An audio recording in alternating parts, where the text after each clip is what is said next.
আসসালামু আলাইকুম ওয়া রাহমাতুল্লাহ।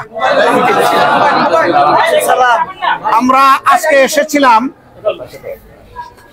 আমাদের এখানে পঙ্গু হাসপাতালে গত আন্দোলনে যারা আহত হয়ে ভর্তি হয়েছেন তাদেরকে দেখতে এসেছিলাম। আসলে আমরা সবাইকে দেখতে পারিনি।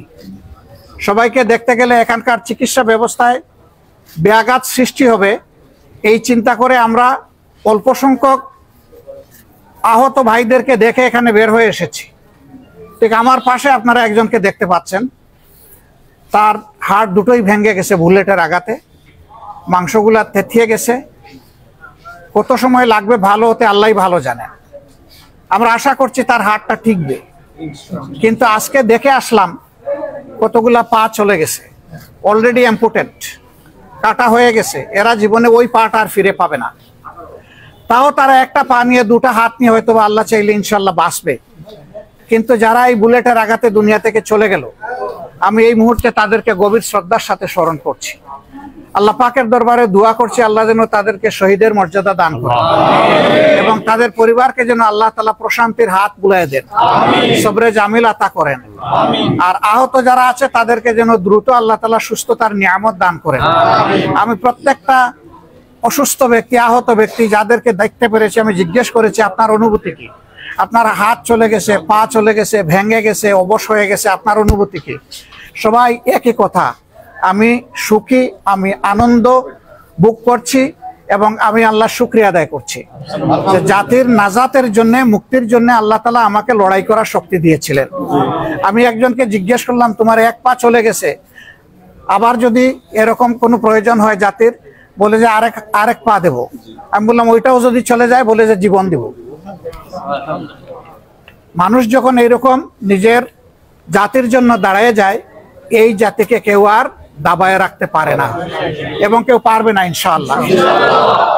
আমরা দোয়া করি বর্তমানে যে পরিবর্তনটা এসেছে এটা যেন প্রত্যেকটি নাগরিকের জীবনে স্বস্তি এনে দেয়, সম্মান এনে দেয়, মর্যাদা এনে দেয়।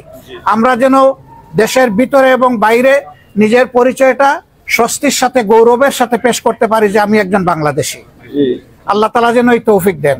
আল্লাহর কাছে আরো দোয়া করি আগামীতে যারা দেশ পরিচালনার দায়িত্বে আসবেন তারা যেন আবার জালিমের ভূমিকায় অবতীর্ণ না হন, একই রাস্তা যেন তারা অনুসরণ না করেন। এখান থেকে আমাদের সকলের শিক্ষা নেওয়া উচিত যে মানুষের সাথে জুলুমের আচরণ করলে পরিণতি কি ভোগ করতে হয়, এখান থেকে সবার শিক্ষা নেওয়া উচিত।